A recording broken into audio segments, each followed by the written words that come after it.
సృష్టి కేసులో డాక్టర్ నమ్రత bail petition court కొట్టివేసింది. ఆమె కుమారుడు జయంత్ పిటిషన్ కూడా తిరస్కరించింది కోర్టు. నమ్రత ఆస్తులపై విచారణ జరపాలని పోలీసులు కోరారు. నమ్రత కంపెనీలపైన దర్యాప్తు చేయాలన్నారు.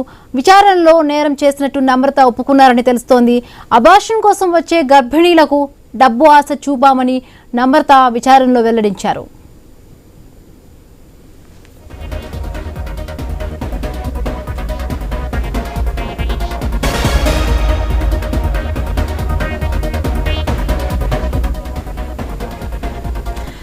సృష్టి కేసులో డాక్టర్ నమ్రత బెయిల్ పిటిషన్ కోర్టు కొట్టివేసింది. ఆమె కుమారుడు జయంత్ పిటిషన్ కూడా తిరస్కరించింది. నమ్రత ఆస్తులపై విచారణ జరపాలని పోలీసులు కోరారు. నమ్రత కంపెనీలపైన దర్యాప్తు చేయాలన్నారు. విచారణలో నేరం చేసినట్టు నమ్రత ఒప్పుకున్నారని తెలుస్తోంది. అబార్షన్ కోసం వచ్చే గర్భిణీలకు డబ్బు ఆశ చూపామని నమ్రత విచారణలో వెల్లడించారు. మరిన్ని పూర్తి అప్డేట్స్ మా కరెస్పాండెంట్ ప్రవీణ్ అందిస్తారు. ప్రవీణ్. హిమబిందు మనం చూసుకుంటే గనక ఏదైతే సికింద్రాబాద్ కేంద్రంగా వెలుగు చూసినటువంటి సృష్టి భాగవతం ఉందో దాంట్లో మొత్తం టోల్ గా ఇప్పటి వరకు 25 మందిని అరెస్ట్ చేయడం జరిగింది. ప్రధాన నిందితురాలుగా ఉన్నటువంటి డాక్టర్ నమ్రత అయితే A2గా ఉన్నటువంటి అయితే నమ్రత కుమారుడు జయంత్ కృష్ణ వీళ్ళిద్దరిని కూడా అయితే బెయిల్ పిటిషన్ ను రద్దు చేసినట్టుగా తెలుస్తుంది. పోలీసులు కూడా ఈమెను విచారించాలి అనే నేపథ్యంలో మొత్తం టోల్గా కూడా అధికంగా ఆర్థిక లావాదేవీలు కూడా కూడగట్టినట్టుగా కూడా తెలిసింది. కాబట్టి మనీ లాండరింగ్ కేసు కింద కూడా ఈడీ దర్యాప్తు కూడా కొనసాగుతుంది. కాబట్టి ఇప్పుడు బెయిల్ ఇవ్వడం అంత మంచిది కాదు అంటూ కూడా పోలీసులు తెలిపిన నేపథ్యంలో ఇంకా ఆమెను విచారించేది ఉంది. కాబట్టి ఈ కేసుకు సంబంధించిన ఇంకా ఫుల్ డీటెయిల్స్ విచారించాలి. ఆమెను అయితే జ్యుడిషియల్ కస్టడీకి తీసుకున్నారు. కస్టడియల్ విచారణకు తీసుకొని మొత్తం టోల్గా 5 రోజుల పాటు విచారించారు. ఒక 2 రోజులు ఆమె విచారణకు సరిగా సహకరించలేదు. ఒక 3 రోజులలో కొంత మేర అయితే ఆమె నుంచి ఆ విషయాలన్నీ రాబెట్టారు. ఇంకా ఈ దాంట్లో ఉన్నటువంటి మెయిన్ గా నిందితులు ఎవరైతే ఉన్నారో అబార్షన్ కోసం వచ్చేటటువంటి మహిళలని టార్గెట్ చేస్తూ బీద మహిళలను టార్గెట్ చేస్తూ ఈ యొక్క సరోగసి పేరుతోన మొత్తం టోల్గా ఈ యొక్క డాక్టర్ నమ్రత చేసినటువంటి మోసాలు అంత ఇంత కాకుండా పోయినాయి. మొత్తం టోల్గా ఆస్తులు భారీగా మా ఆస్తులు కూడబెట్టినట్టుగా తెలుస్తుంది. కాబట్టి వీటికి సంబంధించినటువంటి ఇంకా విచారణ ఉంది. కాబట్టి ఈమెకు బెయిల్ ఇవ్వద్దు అంటూ కూడా తెలిపిన నేపథ్యంలో ఆమె కుమారుడు జయంత్ కృష్ణతో పాటు ఈమె బెయిల్ కూడా రద్దు చేసినట్టుగా తెలుస్తుంది. Right, thank you Praveen, thanks for the updates.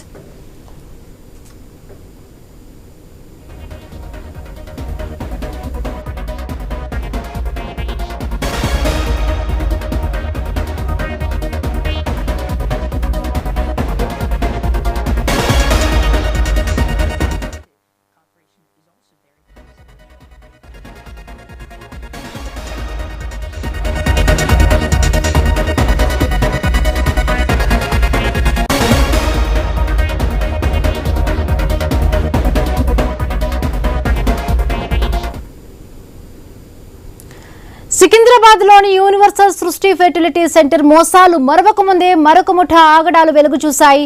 మహిళల అండాలు గర్భానికి ధర కట్టిన అక్రమార్కుల గుట్టును మేడ్చల్ పోలీసులు రట్టు చేశారు. సరోగసికి అంగీకరించిన వారితో సహా 9 మందిపై కేసు నమోదు చేశారు. సూత్రధారులైన తల్లి కొడుకులు లక్ష్మీరెడ్డి, నరేందర్ రెడ్డిని అరెస్టు చేశారు. పేట్ బషీర్బాద్ లో రంగారెడ్డి జిల్లా వైద్య అధికారి ఉమాగౌరి, పోలీసు అధికారులు వివరాలు వెల్లడించారు. ఏపీలోని పల్నాడు జిల్లా చిలకలూరుపేటకు చెందిన నర్రెద్దుల లక్ష్మీరెడ్డి భర్త నుంచి విడిపోయింది. మహారాష్ట్రకు వెళ్లిన ఆమె ఫెర్టిలిటీ కేంద్రాలకు అండాల విక్రయం, సరోగసి ద్వారా డబ్బు సంపాదించేది. అక్కడి పిల్లలను ఎత్తుకొచ్చి సంతానం లేని దంపతులకు విక్రయించేది. ఈ కేసులో ముంబై పోలీసులు జైలుకు పంపారు. విడుదలయ్యాక హైదరాబాద్ మకమ్మా చేసింది.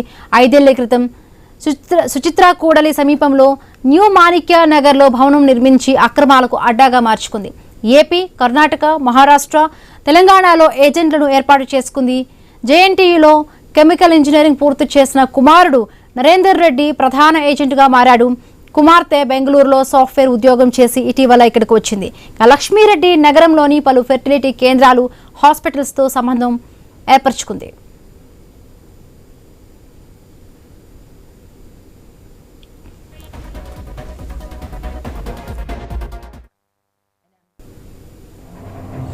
ఏజెంట్ల ద్వారా పేద కుటుంబాల్లోని మహిళలకు డబ్బు ఆశ చూపి అండాలు, సరోగసి కోసం వీరు ఒప్పందం కుదుర్చుకునేవారు. అండం సేకరించిన మహిళలకు వేలల్లో డబ్బులు ఇచ్చేవారు.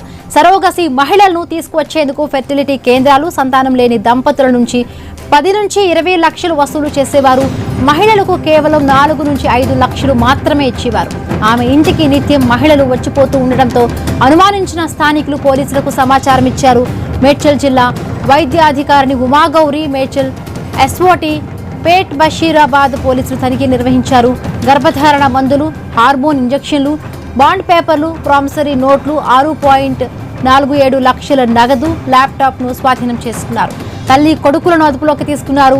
ఆర్థిక ఇబ్బందులున్న కర్ణాటకలోని బసవ కళ్యాణ్, ఏపీలోని మన్యం, విజయనగరం జిల్లాలకు చెందిన 7 అద్దె గర్భం ద్వారా పిల్లల్ని కని ఇచ్చేందుకు ఇక్కడకు వచ్చారని గుర్తించారు.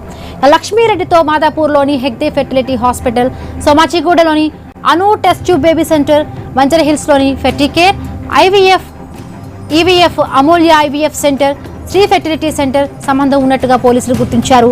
కర్ణాటకకు చెందిన ఓ వ్యక్తికి 2 కిడ్నీలు దెబ్బతిన్నాయి.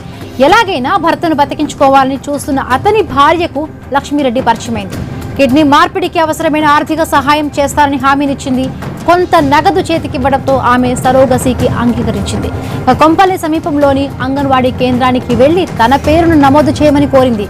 ఈమె కోర్టు నుంచి అనుమతి తీసుకొని సరోగసీకి అంగీకరించినట్టు తెలిసింది. కొద్ది రోజుల్లో కుమార్తె వివాహం ఉందని, తనను కేసులో చేర్చవద్దని పోలీసులను ప్రాధేయపడినట్టు తెలుస్తోంది.